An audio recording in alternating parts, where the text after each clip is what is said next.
I think we better grab a seat.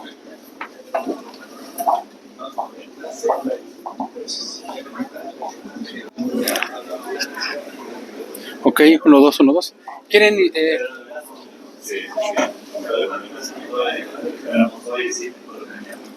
tal? ¿Nosotros quieren iniciar ahí o desde acá? Yo pienso que desde acá. Perfecto. Sí, ya lo dejamos. ¿Ustedes qué prefieren, hablar en el podio o hablar aquí? Yo aquí. Sentado, sí. ¿Usted también prefiero? Listo, pues entonces ya nos olvidamos del podio. Sí.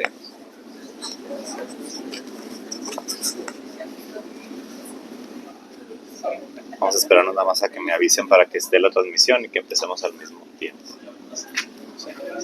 Buenas tardes, ¿me escuchan? Estupendo, muchas gracias. Vamos a hacer una transmisión también. Este evento va a quedar en Facebook Live. Así que si alguien quiere ver, ustedes quieren recomendárselo a alguien, pueden decirle que vaya al Facebook del Consulado de México en Tucson. Se queda grabado ahí, así que aunque no lo vean en vivo, van a poderlo ver. Así que pueden aprovechar para quienes no hayan podido acompañarnos, que lo puedan ver. ¿Está bien? Quedo atento cuando... Ah, bueno, muy bien. Cambio de planes, así que... pues primeramente a quienes están acá, muchas gracias por acompañarnos esta tarde. Estamos muy contentos de tener esta oportunidad de conversar sobre dos personas que desde su trabajo misional realizaron también un trabajo muy importante para la exploración de los territorios que ahora llamamos Sonora y Baja California y que están íntimamente relacionados con Arizona, con el lugar que ahora llamamos casa, quienes vivimos aquí. Así que muchas gracias.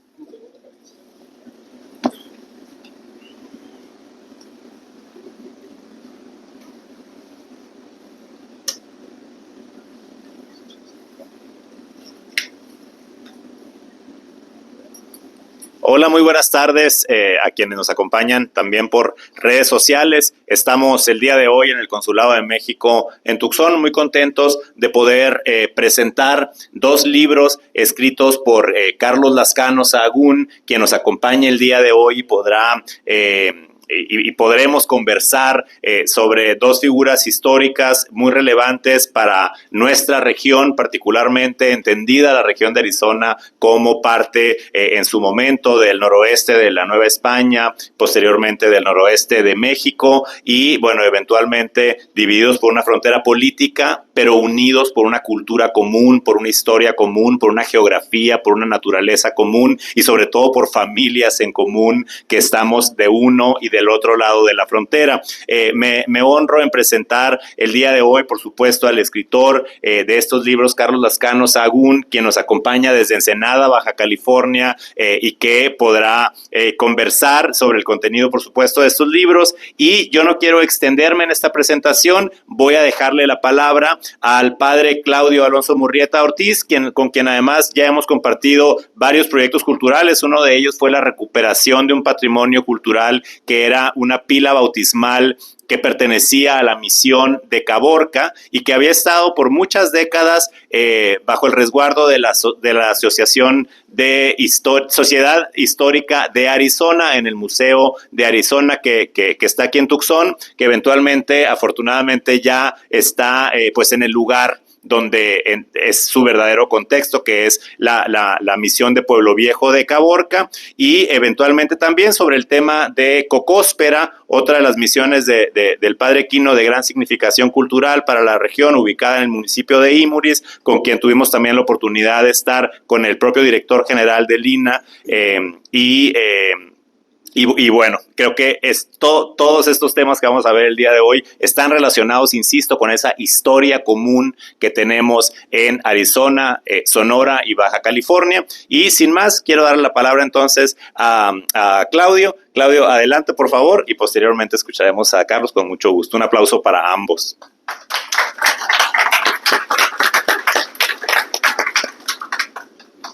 Pues de inicio, muchas gracias por esta actitud de tanta apertura desde el inicio que inició nuestra comunicación para proyectar este evento. Siempre se mostró mucha disponibilidad al tema y también un buen nivel de propuesta. Vamos haciéndolo de este modo, pues eso se agradece ante una institución pues que tiene una gran responsabilidad, y con mucho gusto nos sentimos que pues hay un lazo muy significativo entre las culturas de estos pueblos, que somos pues una misma cultura, al menos esta parte de Arizona y de Sonora con Baja California. Un asunto una manera de abordar estas obras de Carlos Lascano, quisiera hablar algo de él, de Lascano. Él es geólogo de profesión, con especialidad en espeleología. Así que a él se le da muy bien este asunto de desentrañar los misterios de la Tierra. Es como una partera que saca mucha información a la luz. Le pone luz porque pues una de sus facetas también es la fotografía. Y la fotografía es el arte de meterle luz a lo que sucede. Y además eso también lo pone en caracteres escritos, lo que él mira, y su propia sensación, sus propias emociones, también las va plasmando, y lo combina muy bien con este arte de explorar. Él al rato nos va a decir que quiso ser historiador y su familia no lo dejaba, pero se salió con la suya. y por lo tanto se ha profesionalizado bastante en la cuestión de la historia. Por lo tanto, tenemos un abordaje de estos personajes, Eusebio Francisco Quino y Fernando Conzag, desde la mirada de un explorador, es decir, de un colega de ellos. Yo siento que Lascano habla en calidad de colega, entendiendo muy bien esto de elaborar mapas y de desplazarse en un territorio también a palmo, a flor de tierra, porque él tuvo la osadía de hacer un recorrido por las misiones jesuíticas de California y franciscanas de la Alta California, también de buena medida de Sonora y de Arizona. Y quisiera como retomar una palabra clave, un concepto clave en esto. Él nos habla de estos personajes desde una cartografía social y espiritual. Como sacerdote yo también releo su obra en clave de espiritualidad, que está en el fondo, en la motivación inicial para reelaborar esta nueva cartografía que tenía muchos intentos la cartografía en la época,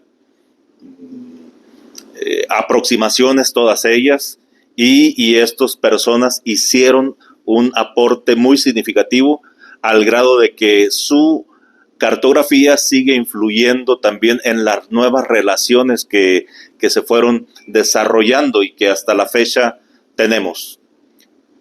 Siempre una cartografía.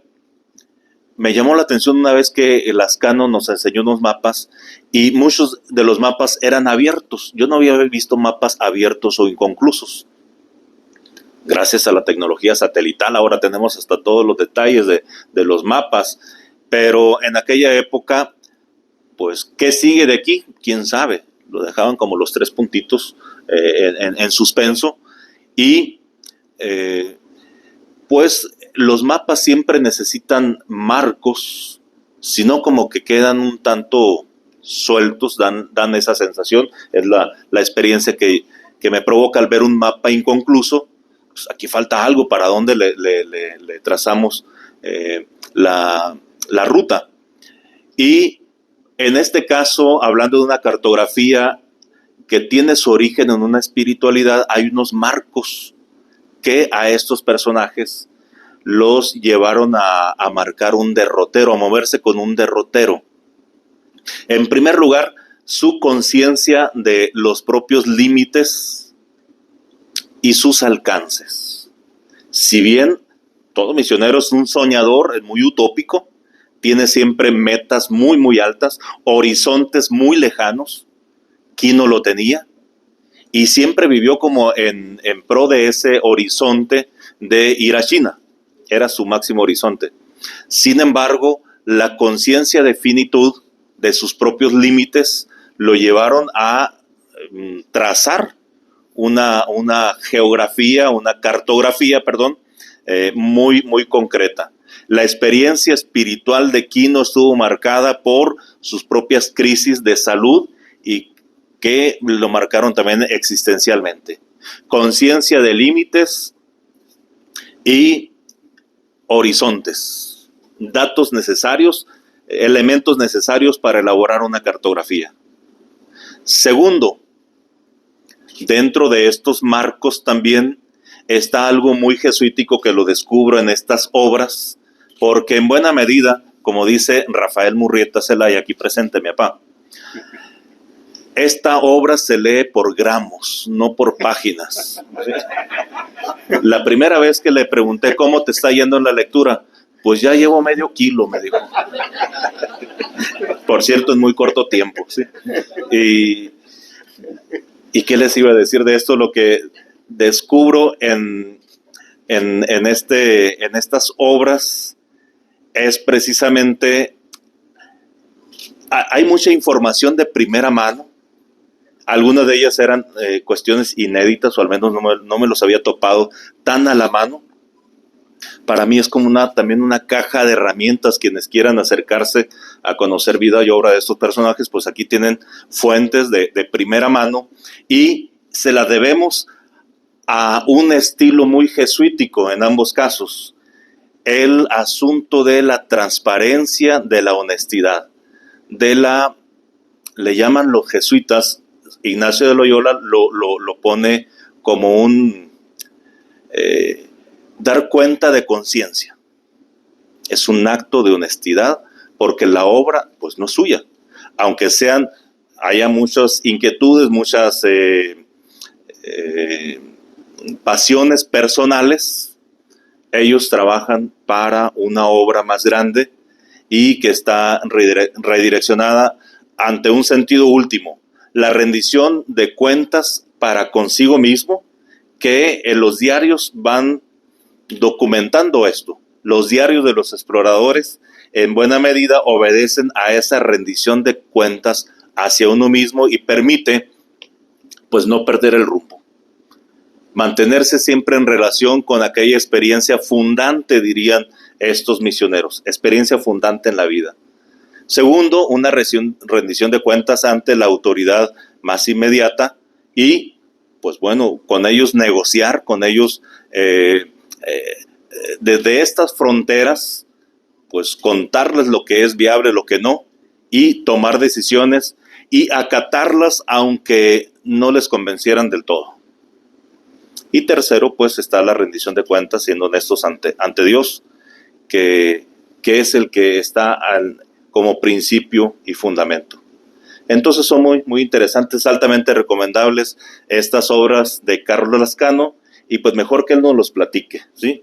Así que, Carlos, qué gusto que ya pudimos estar aquí.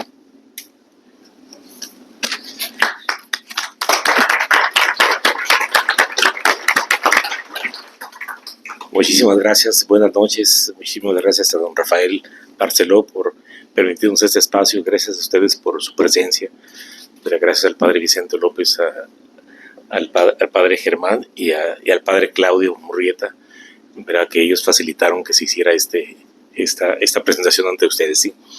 Les voy a comentar algo así rápido. Ya lo dijo el padre Claudio, que mis padres me desanimaron que me volviera historiador, pero miren que reflexionando con el tiempo, yo creo que eso realmente me benefició, porque como segunda opción tenía geología, que siempre también me ha gustado esa rama. Entonces decidí estudiar geología. También me quisieron desanimar mis padres, pero a ella no les hice caso. Pero gracias a que no estudié la carrera de historiador directamente, obtuve las herramientas de geólogo que me han ayudado mucho a la interpretación histórica, ¿sí? Sobre todo en el aspecto cartográfico, que ya lo mencionó. Pero entonces realmente el estudiar geología enriqueció mi vocación de historiador, que eventualmente la retomé. Hay vocaciones que no puede uno dejar por más que se dedique uno a otra cosa, ¿sí? pero la geología me benefició mucho como historiador, ¿sí? Y sobre todo más tratando personajes como el padre Quino, como Fernando Consac, que eran misioneros exploradores, ¿sí? Porque la geología me convirtió en un explorador, ¿sí? Por eso me identifiqué bien con ellos, con ellos dos, ¿verdad? Y si ustedes se fijan, el título de esta presentación dice Quino y Consac, hombres de frontera. A lo mejor si ustedes se preguntaran a qué se refiere cuando hablo de fronteras, ¿verdad? Porque en aquellas épocas la frontera política no existía, pero desde luego no se refiere esto a una frontera política. En esos tiempos ya se manejaba el concepto de frontera, pero refiriéndose al límite entre lo evangelizado y lo no evangelizado, ¿sí? Estos dos misioneros fueron misioneros de frontera porque ellos abordaron grupos indígenas que no estaban evangelizados. Y en esos tiempos, siglo XVI, XVII, XVIII, ser misionero de frontera realmente era peligroso. Muchos de los indígenas no reconocían, ¿verdad?, o no aceptaban que llegaran personas extrañas, y hubo muchos misioneros que murieron a manos de los indígenas no evangelizados, y por ese o sea, buscaron un encuentro, pero no siempre se facilitó, no siempre fue fácil. Pero hubo misioneros a los que sí se les facilitó ese encuentro, como es el caso de Quino y Consac, ¿sí? El padre Fernando Consac trabajó básicamente en Baja California, ¿sí? Quino trabajó en Baja California y también en Sonora y lo que ahorita es Arizona. Pero hay algo que los une a ellos, que es precisamente la península de California, porque de cierta manera Consac retoma el proyecto californiano de Quino en la península. Recuerden que Quino inicia la evaluación de California, un proyecto que aparentemente fracasó. Digo aparentemente fracasó porque en realidad no lo fue. Quino convence a Salvatierra, juntos proponen regresar, logran que les den permiso, regresa a Salvatierra. Quino ya no logra regresar, sin embargo eso fue también una circunstancia fortuita que benefició a California, porque las misiones de Sonora y Arizona de Quino fueron dieron muchos frutos, y esos frutos fueron los que apoyaron los inicios de las misiones de California, que el padre Quino sabía que las misiones de California difícilmente iban a ser sustentables, necesitaba un apoyo de fuera para poder iniciar y consolidarse, y ese apoyo lo pudo proporcionar Quino gracias a sus florecientes misiones de la Pimería Alta, así que es, ya saben ustedes, actualmente parte del noroeste de Sonora, sur de Arizona. Sin embargo, Quino siempre se quedó con la inquietud de explorar más allá, de hacer un recorrido más allá de lo que él avanzó, que él avanzó a la altura del paralelo 26, que estamos hablando hacia la mitad de lo que actualmente es Baja Sur. Y precisamente el padre Fernando Consac, 30 años después de Quino, retoma ese proyecto y él comienza a avanzar por ese desierto. En realidad, el padre Fernando Consac fue tan activo como Quino, no más que la figura de Consac, digamos, aparentemente no fue tan trascendente como la de Quino, porque le tocó trabajar la parte del desierto más difícil, ¿verdad? Y no tuvo tantos esos apoyos o esas misiones fructíferas que logró consolidar Quino. Consac no las tuvo, sin embargo, eso no impidió para que avanzara y explorara casi toda la península. Incluso Consac fue el que demostró finalmente, le dio la puntilla a la demostración de que California era península, ¿sí? Recuerden que cuando Quino demuestra que es península, estamos hablando de 1701, cuando publica su famoso mapa, El paso por tierra a la California, después de hacer más de 8 expediciones a la cuenca baja del río Colorado, él demuestra de manera contundente que era península, contra la idea que en boga de esa época que era isla, ¿verdad? Pero la mayoría de los cartógrafos no le creyeron. Estaba la idea tan metida en la cabeza de los cartógrafos, ¿verdad?, que les fue difícil aceptarla.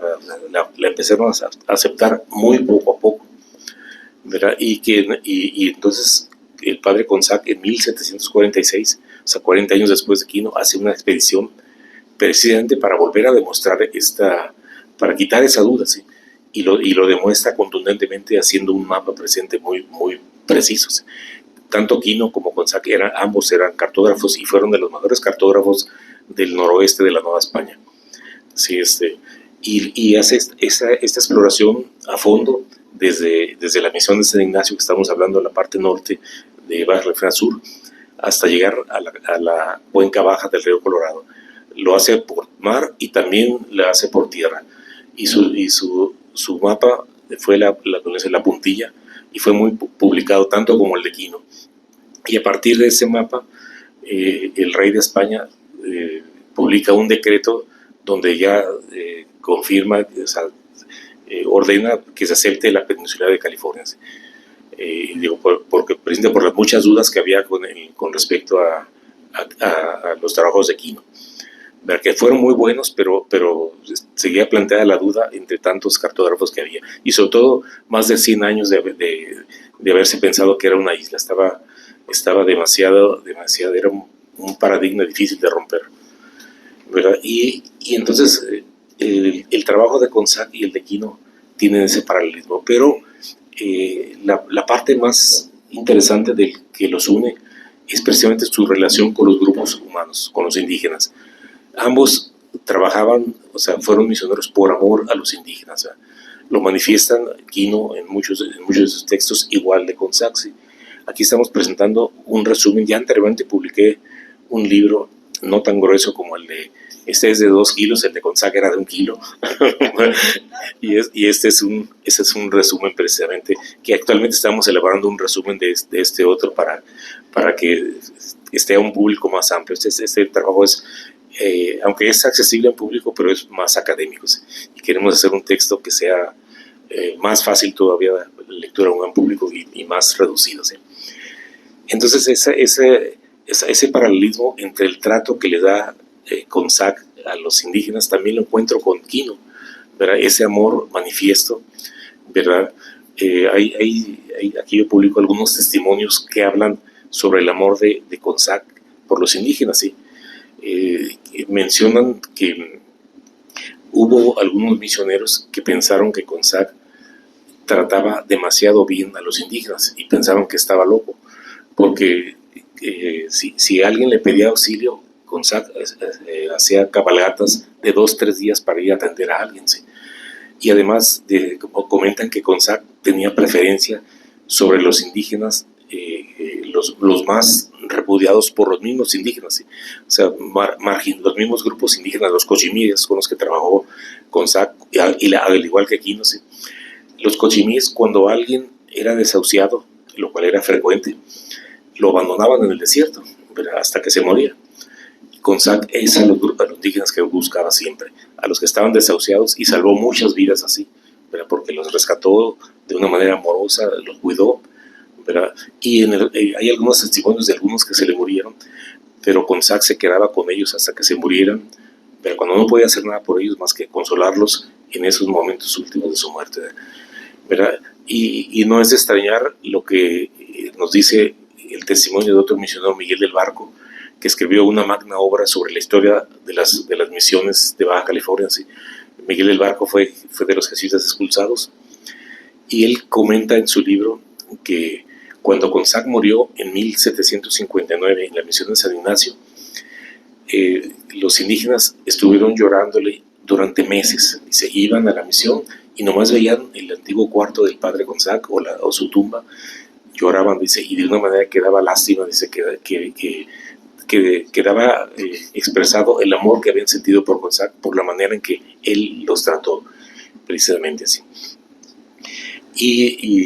Y estos dos misioneros, Quino y Consac, tienen esas características, así como cartógrafos, como geógrafos, como exploradores, y ambos de frontera, ¿verdad? Que ha sido por circunstancias que actualmente coincide más o menos con frontera política, ¿verdad? Pero ya considera zona de frontera de civilización en aquellos tiempos, y ambos conquistaron a los indígenas, o sea, con amor, no con armas, ¿verdad? Y le digo, ellos jamás fueron agredidos por los indígenas que no los conocían, indígenas que nunca habían visto blancos, ¿verdad? Nunca habían visto misioneros, soldados, ¿verdad? Pero el trato tan humano los conquistó desde un principio, y por eso comentamos de estos paralelismos, de estos hombres de frontera, ¿sí? Y definitivamente este estudio, este análisis de ambos, incluso ha modificado algunas de mis formas de vida, ¿sí? Porque mi admiración por ellos ha ido más allá de eso, y pues he procurado estudiarlos, he procurado promoverlos, ¿verdad? Como grandes figuras que son, y sobre todo esa visión que nos transmiten del trato tan humano que nosotros deberíamos también, pues en las situaciones actuales de migrantes, ¿verdad? Que es un poco parecido, ¿verdad? El trato que se les da. Y precisamente, miren, en este libro, en la introducción yo puse un epígrafo, precisamente por la manera en que muchos de los jesuitas siempre han sido digamos, la parte de vanguardia de la Iglesia Católica, pero vanguardia en muchas actitudes de amor hacia los demás. Entonces yo puse un epígrafe, sí, o sea, un pequeño texto en la introducción que se los voy a leer. Dice, este no es mío, pero yo lo adopté, ¿sí? Es de Javier Valenzuela, que es un periodista que ha estudiado a los jesuitas, y él dice: admiro a los jesuitas. Tienen una concepción positiva del ser humano. El ser humano, piensan, es más bueno que malo. Creo que podemos aprender de su historia algunas lecciones válidas para los tiempos presentes. Por ejemplo, sobre las relaciones entre el norte y el sur. Los jesuitas han trabajado con las poblaciones de los países meridionales y orientales y han estado a la vanguardia de la comprensión. Han tenido una extraordinaria sensibilidad para las civilizaciones diferentes, ¿sí? Y esto no es nuevo, ¿sí? Esto viene prácticamente desde que se fundaron la Orden de los Jesuitas con Ignacio de Loyola y otros grandes misioneros como San Francisco Javier, ¿sí? De quien precisamente Quino toma su nombre, ¿sí? Y Consac y Quino tienen esta misma concepción, ¿sí? Digamos, los jesuitas actuales toman elementos de ellos, ¿verdad? De cómo ha seguido esta visión de amor por los seres humanos, ¿verdad? Pues esto es en esencia lo que quería compartirles, ¿verdad? Ojalá que algún día puedan adquirir estos libros, ¿verdad? Donde plasmamos este estudio sobre ellos, ¿verdad? Y no sé si haya oportunidad de comentarios o algo así que quisiera la gente comentar algo. Gracias, ¿eh?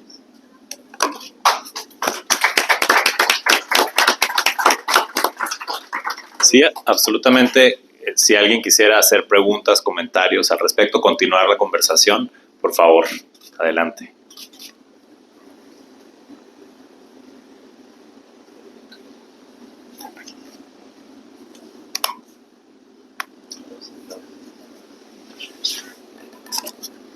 Buenas tardes.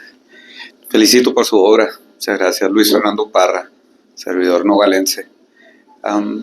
Mi pregunta sería, mencionó Fronteras. Se sabe que en Fronteras nació un hombre quien exploró California. De hecho, logró fundar o colonizar la bahía de San Francisco, Juan Bautista de Anza. Sí. Mi pregunta sería, ¿qué tanto influyó las obras, el trabajo de Fernando y Padre Quino, ¿no? En esos recorridos que dio Juan Bautista de Anza ya 20 y tantos años después, cuando logró llevar sonorenses y sinaloenses, inclusive arizonenses, lo que hoy en día son arizonenses, a la bahía de San Francisco y a regresar. Gracias.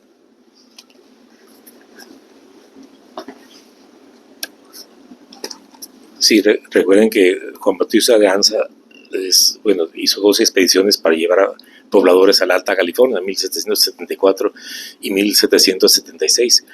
El padre de él, de hecho, conocía las exploraciones del padre Quino, desde que se conocieron. Entonces, Juan Bautista de Anza se inspiró presente en los trabajos del padre Quino en el famoso paso por tierra a la California, ¿verdad? O sea, él ya sabía que existía ese paso. lo cual precisamente facilitó el ya poder el plantear esas expediciones para llevar habitantes, pobladores, ¿verdad?, a la Alta California. ¿Verdad? De hecho, con Juan Bautista de Anza fue la demostración definitiva de la californianidad, sí, porque fue el primero que logró cruzar de una manera contundente de Sonora a la Alta California, sí, que aún todavía en esos años había 2, 3 cartógrafos que insistían en que era isla, pero con esa expedición de Anza ya la discusión se acabó definitivamente, sí. A pesar ya de la demostración que había hecho el mismo Quino y que posteriormente hizo Consac, ¿verdad? Entonces fueron fundamentales, o sea, ellos ya conocían los trabajos de Quino y de Consac y por eso pudo plantear su expedición, sí. Pero déjeme corregirle una cosa, en realidad de Anza no fundó San Francisco, ¿verdad? Fue el capitán Moraga en ese mismo año 76 y fue el misionero, fue su nombre, un franciscano, Palou, exactamente, los que fundaron San Francisco, sí. Y justamente en ese momento que estaban fundando es cuando llega con los colonizadores Juan Bautista de Anza, sí, pero no fue él el fundador, digamos que participó en la fundación, ¿verdad? Pero el fundador se le considera a Moraga y a Palou, ¿verdad? En ese año, pero fue fundamental la expedición de Juan Bautista de Anza para poder consolidar no solo esta misión, sino también la Alta California, ¿verdad?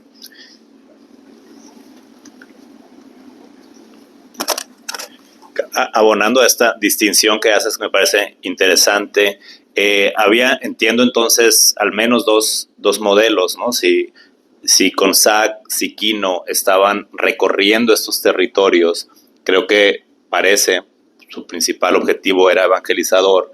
La expedición de Anza, creo que su principal objetivo es colonizadora, digamos, llevar población, etcétera. Entonces, ¿cómo fue la relación también entre esos dos objetivos de quién es un hombre de frontera que lleva esa visión muy específica y después un proyecto de ocupación del territorio que pudiera, inclusive entiendo, entró en conflicto en algunas ocasiones sobre esta posibilidad de colonos que llegaban a un país a establecerse donde había misiones indígenas? ¿Cómo fue para Consac, Quino y sobre todo para los que vinieron después de ellos? Porque ellos habían hecho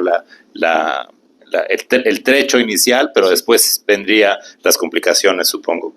Sí, en esto hay que considerar dos cosas. Miren. O sea, cuando los jesuitas inician el proyecto evangelizador, sí, con Quino y Salvatierra, estamos hablando de fines del siglo XVII, Loreto, la primera misión, fue fundada en 1697. En realidad fue un proyecto únicamente para evangelizar la península. De hecho, la corona española casi había abandonado, había habido 150 años de fracasos para poder colonizar y evangelizar la península. La principal razón de esos fracasos es que todos buscaban un beneficio económico, pero hacen la propuesta a los jesuitas y que a nosotros no nos interesa el cuestión económico, sino únicamente la evangelización, y para eso se apoyaban presentes las misiones de Quinos. Entonces los jesuitas, cuando inician su proyecto, era esencialmente evangelizador. Sin embargo, hubo una circunstancia en esos tiempos que el imperio ruso se empieza a expandir y llegan a Kamchatka y empiezan a pasar a Alaska. De hecho, Vitus Bering era un navegante danés al servicio de la corona rusa que fue el que descubre el estrecho de Bering, ¿verdad? Llega a Alaska. Para ese tiempo los españoles no habían llegado hasta tan al norte, pero consideraban que toda la costa del Pacífico estuviera explorada o no explorada, era parte de ellos según los tratados de Tordesillas de fines del siglo XV, ¿verdad? Pero los rusos, ellos ignorando eso o sin importar eso, ellos comienzan a ocupar Alaska, sobre todo explotando las pieles de mamíferos finos, ¿verdad? Y se empieza a preocupar a la corona española, ¿sí? Entonces deciden ellos iniciar la investigación de lo que es la la ocupación de la Alta California, ¿verdad? Los jesuitas habían trabajado nada más en la península. Entonces ya fue por cuestiones geopolíticas, no fue como el caso de la península de Baja California, que fue únicamente por la cuestión religiosa. Acá fue por ya, el factor más importante fue la cuestión geopolítica. Con los jesuitas, incluso el mando militar estaba bajo ellos eran los que nombraban a los militares, estaban bajo sus órdenes. En cambio, cuando llegan los franciscanos, ya para ocupar la Alta California separan los dos poderes y los que realmente tenían el control eran los militares, por esa cuestión geopolítica. Entonces decidieron no solo evangelizar, sino también ocupar con colonos. Por eso hubo esa política de hacer numerosas expediciones para llevar colonos. O sea, no solo con Juan Bautista de Anza, también Rivera y Moncada y otros militares llevaron colonos de Sonora y Sinaloa hacia la Alta California. O sea, fue ya un ambiente geopolítico muy distinto al de los jesuitas, ¿verdad? Y ese ambiente ya no le tocó ni a Consac ni a Quino, ¿verdad? Ya fue sí, con la entrada de los franciscanos.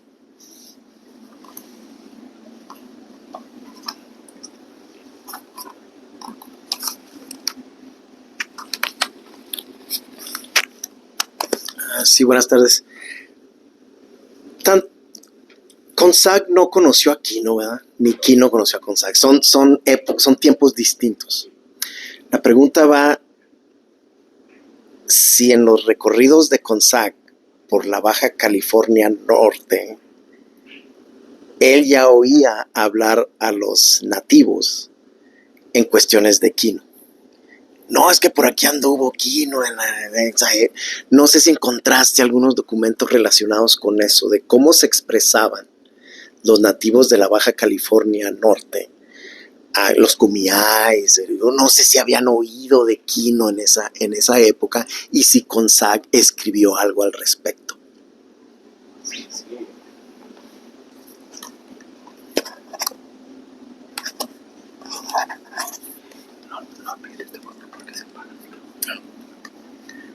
¿Se escucha bien? Sí, o sea, bueno, Quino no supo de Consac porque fue anterior, pero Consac sí supo de Quino, sí. Y Consac sí exploró extensamente en zonas de la presencia de Quino. De hecho, el trabajo principal de Consac fue entre los cochimíes, que fue con los que trabajó también Quino, sí. Y sí hubo, pero sobre todo Salvatierra. O sea, Salvatierra sí supo de la huella que dejó Quino, ¿verdad? Como habían pasado ya casi 50 años con Consac, yo no he leído ni escuchado que en los tiempos de Consac se haya oído hablar de Quino con respecto a los indígenas, ¿verdad? Y Consac llegó hasta la desembocadura del Colorado, ¿sí? Estuvo con los Cucapá y con los Kumeyaay, pero no menciona en sus diarios que haya escuchado algo de Quino, ¿verdad? De palabras de ellos, ¿verdad? Es posible, ¿verdad? Pero no estoy muy seguro. Pero Consac desde luego sabía de la presencia de Quino en toda esa región, ¿verdad?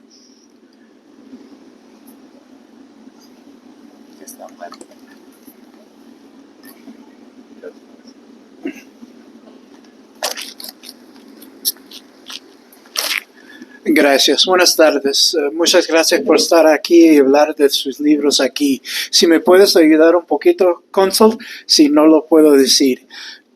In your research and doing these books here, was there anything significantly that changed in your thoughts of what you believed Quino and Consac in their approach to what they did?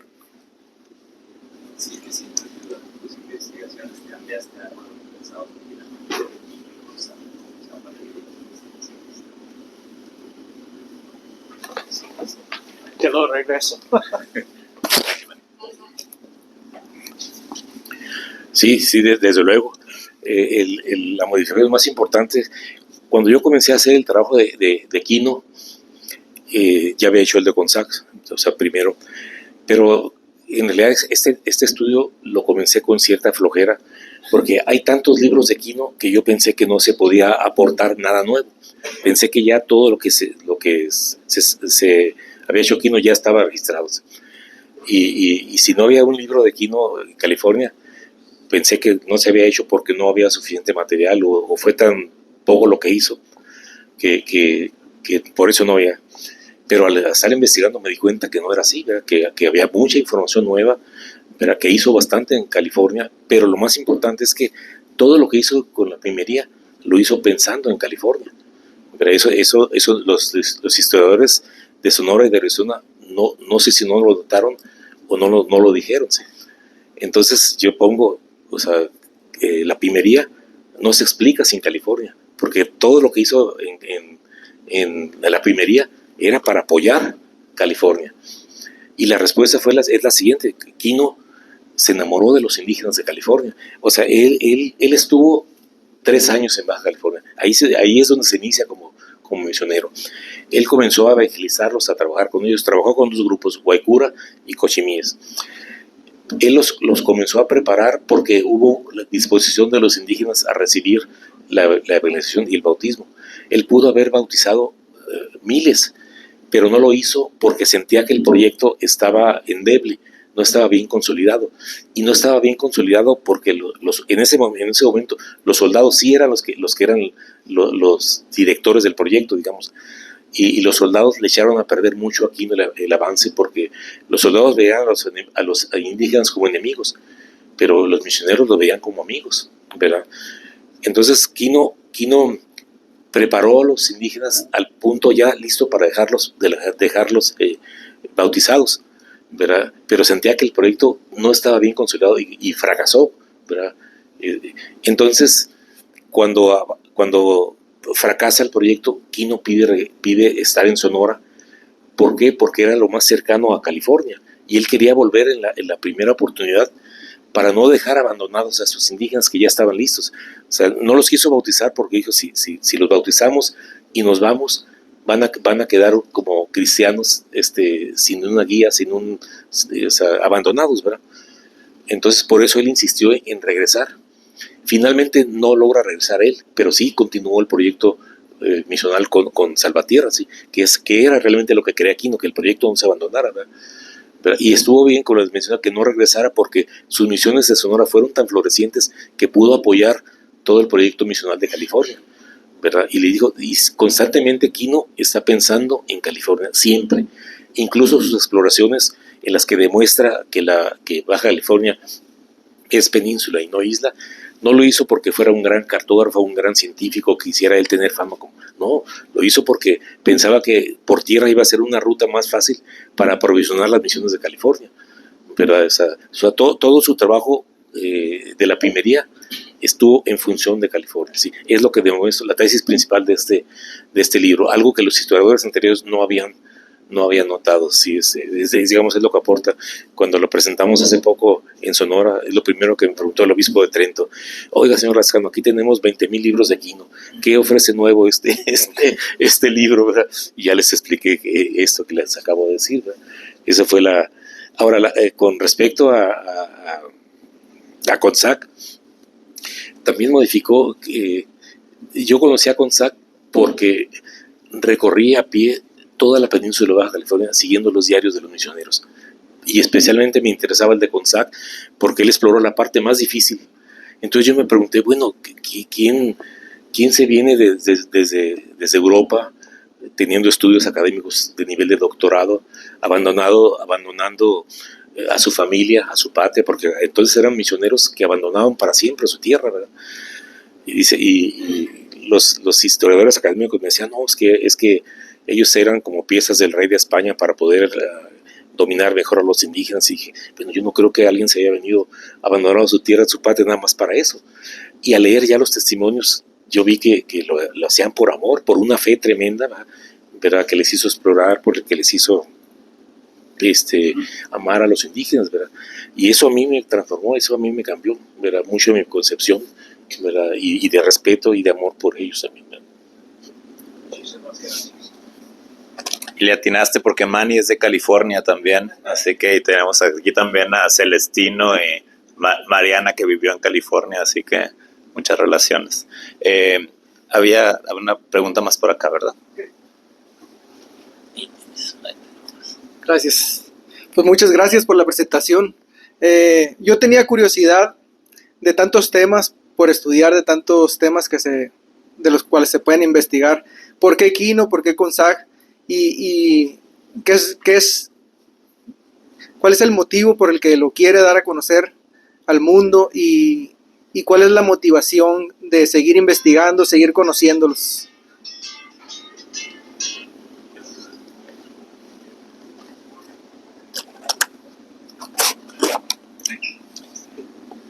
Sí, la motivación es, miren, en el caso de la figura de Fernando CONSAC, es un misionero fundamental de Baja California.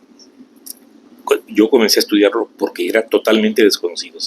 O sea, cuando hicimos esta caminata que les digo, tuve que consultar sus diarios para poder recorrer la ruta, pero también consulté cartas y todo eso, y me di cuenta que era una figura muy importante de nuestra historia, ¿verdad? Y me sorprendía que no hubiera ningún libro ni nada, ¿verdad? Muy poquito se le mencionaba. Entonces, sí, este personaje vale la pena destacar su vida, ¿verdad? Y entonces fue cuando lo retomé de una manera, o sea, profunda, buscando aportar, ¿verdad? Y en el caso de Aquino, igual, ¿verdad? Le digo, al principio como flojera, porque dije, ya hay tantos libros de Aquino que no creo que se encuentre nada nuevo, pero sí encontré muchas cosas nuevas, ¿verdad? Finalmente, la historia, o sea, los procesos históricos, cada generación de historiadores va a encontrar un ángulo distinto, ¿verdad? Y promover estas figuras creo que es importante porque son parte de nuestras raíces, ¿verdad? Tanto del lado mexicano como del lado de Estados Unidos. O sea, con ellos se inicia la historia, con ellos se inicia nuestras raíces, nuestras tradiciones, nuestra cultura, ¿verdad? Sumado, claro, a la presencia indígena, ¿verdad? Que fue el motivo principal por los que trabajaron estos misioneros, ¿verdad? Eso también nunca tenemos que olvidarnos, ¿verdad? La razón de su trabajo fueron los grupos indígenas. Sin ellos no se explica por qué hicieron esto, ¿verdad? Y eso es lo que procuro promover precisamente con este trabajo, con eso.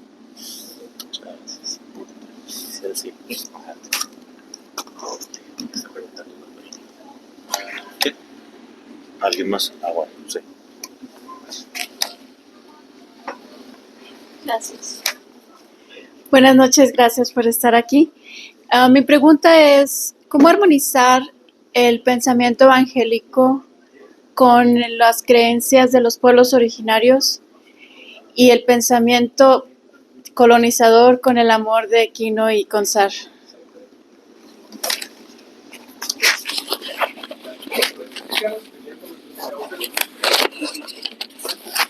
Son los teléfonos. Bien, para esta pregunta, alguna vez la he planteado y hace algunos años leí un libro que me esclareció esto, sí, que se llama El rostro indígena de Dios, que lo escribió un jesuita de la Tarahumara, que él vivió 40 años con los tarahumaras, y habla precisamente del respeto a las culturas indígenas, a sus creencias, ¿verdad? Y el acompañarlos, ¿verdad? Y el descubrir precisamente cómo se manifiesta Dios en sus tradiciones, en sus culturas, ¿verdad? En su propia religión, ¿verdad? Los jesuitas han tenido una transformación en ese sentido, o sea, de querer, digamos, imponer la religión católica. Actualmente la respetan otras tradiciones religiosas, ¿verdad? Pero eso ya lo manejaban un poco estos misioneros, o sea, ellos respetaban bastante a los grupos indígenas, ¿verdad? Por eso los amaban, ¿verdad? Sí los evangelizaban, sí los volvían católicos, pero también respetando muchos esos elementos, ¿verdad? De sus propias culturas, ¿verdad? Por ejemplo, yo he estado analizando los libros de bautismos de varias misiones en Baja California. Entonces, cuando registraban los jesuitas a los grupos, a los indígenas bautizados, les respetaban su nombre indígena, ¿verdad? Les ponían un nombre cristiano, pero también respetando el nombre indígena. Cuando entran los franciscanos, dejaron de respetar el nombre indígena, solo dejaron el nombre cristiano. ¿Sí? Eso para mí fue esclarecedor, ¿sí? Del respeto que sentían los jesuitas por los indígenas, ¿verdad? Y así con eso respetaron otros elementos, ¿verdad? Y actualmente la visión de ellos es la de a los indígenas acompañarlos en sus tradiciones religiosas, ¿verdad? No querérselas modificar ni quererles imponer, ¿verdad? Y como este jesuita que le digo que escribió ese libro que se llama El rostro indígena de Dios, para mí fue fundamental porque dice, a Dios se le va a encontrar en todas las manifestaciones religiosas, ¿verdad? Y él buscaba precisamente esa presencia de Dios en esas tradiciones religiosas de los indígenas actuales, no modificarlas, simplemente buscar a Dios en eso, ¿verdad?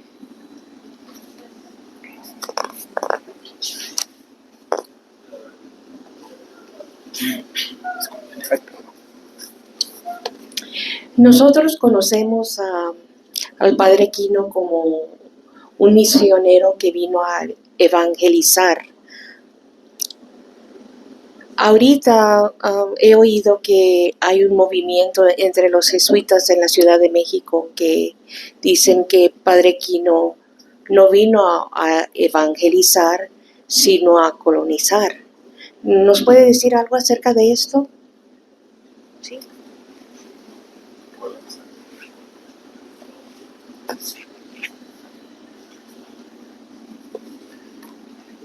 Yo me imagino que las personas que dicen que vino a colonizar no han leído bien Aquino, ¿verdad? Son jesuitas. Sí, o sea, dentro de los jesuitas hay de todo, recuerda, ¿verdad? Porque al leer sus textos es evidente que vino a evangelizarse. Ahora, él trajo elementos de la cultura occidental, agricultura, ganadería, que no conocían los indígenas, ¿verdad? A lo mejor ellos están confundiendo eso. Lo que pasa es que el padre Quino, como el padre de Consac, o sea, las formas de vida de los indígenas que ellos conocieron realmente eran muy duras, eran difíciles, especialmente las del desierto de Baja California, ¿sí? Eran formas de vida muy duras para los indígenas, ¿sí? Entonces los misioneros dijeron, bueno, vamos a ofrecerles formas de vida que sean más amables, ¿verdad? Por eso trajeron la agricultura y la ganadería, ¿sí?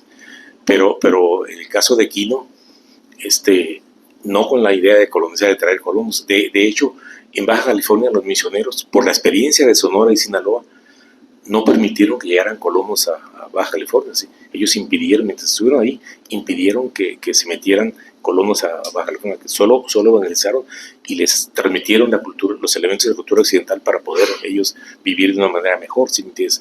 Los indígenas, los misioneros en Baja California no se dieron cuenta que la agricultura y la ganadería realmente eran difíciles de que fructificaran ahí. Por eso tuvieron siempre que dar apoyo de las otras misiones, ¿verdad? Pero en aquella época, con la tecnología que tenían, no podían hacer más, ¿verdad? Entonces, ¿usted no ha oído de ese movimiento allá en la Ciudad de México, ese grupo de jesuitas que está aquí y que dicen que Padre Quino no merece ser santo por eso? Y no sé si usted ha oído eso, pero yo, a mí me lo contaron de la diócesis que ese movimiento ahorita en la Ciudad de México. Y nosotros, pues, naturalmente queremos ver al Padre Quino canonizado, ¿verdad? Claro. Y lo conocemos como el misionero que trajo paz a esta región y que amó mucho a los nativos de esta región. Y nomás quería saber si usted sabía algo más acerca de... No, desconozco ese movimiento, y si alguien lo tiene, desde luego no ha analizado bien o no ha comprendido bien la obra del padre Quino. Yo en este libro pusimos 75 documentos, ¿verdad? Precisamente donde hablan claramente, o sea, él no vino a colonizar, vino a evangelizar, ¿verdad? Ahora, trajo elementos de la cultura, que mencioné, la cultura occidental, que ayudaron a los indígenas a tener mejores formas de vida, sí, pero eso no significa colonizar, simplemente a ofrecerles otro. El padre Quino pensó un desarrollo de esta región, pero para los indígenas, ¿verdad? No para sí, ¿verdad? Si gusta hacer las palabras de cierre. Sí. Sí, como manera de cierre también por los tiempos. Hay muchos aportes de los jesuitas y conozco a bastantes de ellos. Anoche estuve precisamente con ellos en Guadalajara, en la Universidad Jesuita. Conozco a los de la Iberoamericana que también tomaron parte en la promoción de estas publicaciones. Yo conozco más bien la otra versión. Hay una cátedra que lleva el nombre de Padre Quino. Hay lugares, sitios, bibliotecas y muchas publicaciones de la Compañía de Jesús. A nivel internacional, pues es precisamente un jesuita el encargado de la promoción de la beatificación de Quino. En fin, y el mismo Papa Francisco conoce vida y obra de Quino. Yo desconozco. Pero, bien, a propósito de hombres de frontera, en los ranchos, en los territorios que recorremos, existen los mojones. Los mojones son como algo notorio, pues abultado en el buen sentido de la palabra, y Quino es un buen mojón de la historia. Sí, no me refiero por esto, por las dimensiones de esta gran obra que ha realizado Lascano. ¿Y en qué sentido puede ser un mojón? El mojón no era un asunto para dividirnos, sino simplemente era para reconocer también la presencia del otro. No estoy yo solo, estoy con otro. Y no significaba una división, sino aquí convivo con otro, aquí comparto el territorio con otros. Y eso lo tuvieron muy claro y creo que hoy lo necesitamos. Considerar las fronteras físicas que ya existen ahora o políticas que no las podemos negar, más bien como mojones que nos ponen de frente unos a otros con la alteridad, con las diferencias que podamos tener. Las fronteras hablan de los propios límites y eso como que nos ha de llevar a recuperar lo que la humanidad necesita ahorita en buena medida, mucha humildad. Nos necesitamos unos a otros, independientemente de la tradición religiosa, ideología o condición, nos necesitamos. Quino es un buen mojón como integrador de culturas. Segundo, necesitamos, insisto otra vez en lo que yo le redescubro aquí al leer a Lascano, mucha honestidad, mucha transparencia, como culturas que nos llevan a decir esta es la intención mía y existen otras, de modo que nos lleve a valorar las otras identidades. Y Quino y muchos otros misioneros defensores de los pueblos indígenas. Recuerdo una persona también algo crítica le preguntaba a Lascano qué hubiese pasado si no hubieran venido, cómo fuera la historia, y se vale imaginar escenarios, pero no es necesario ir muy lejos, basta ver lo sucedido en las Antillas. Ayer estaba con gente de las Antillas, de Haití. Hubo tabula rasa. ¿Sí? Aquí se conservó la cultura indígena hasta nuestros días y en buena medida gracias a esta presencia de gente que con criterios, con principios, que defendió. Hoy necesitamos referentes, no sé si se vale decirlo, aquí en este espacio que es público, es de nuestro país. Se está realizando la COP28, la Conferencia de Naciones Unidas sobre Cambio Climático. Ahí hay la intervención también de un jesuita muy quiniano, en que está abogando por la defensa de los que no tienen voz, en Dubái. Entonces se vale desde estos principios aportar algo que nos lleve a defender el planeta. En Sonora, con Iniciativa Cocóspera, intenta ser un espacio también de revaloración de nuestras propias raíces y de señalar la importancia de todo aquello que es nuestro patrimonio cultural y también unido a un patrimonio ambiental. Abogamos para que estos mojones de la historia y tantos otros nos sigan inspirando para valorar lo que somos. Les iba a decir que así sea, pero pues muchísimas gracias nuevamente. Un saludo a quienes nos están escuchando por redes sociales. Les pedimos que compartan esta publicación con gente a quien le pueda interesar.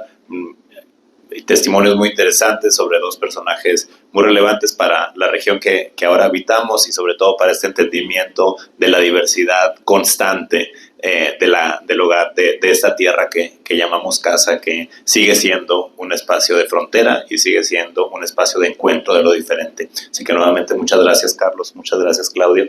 Un gusto que nos hayan acompañado el día de hoy.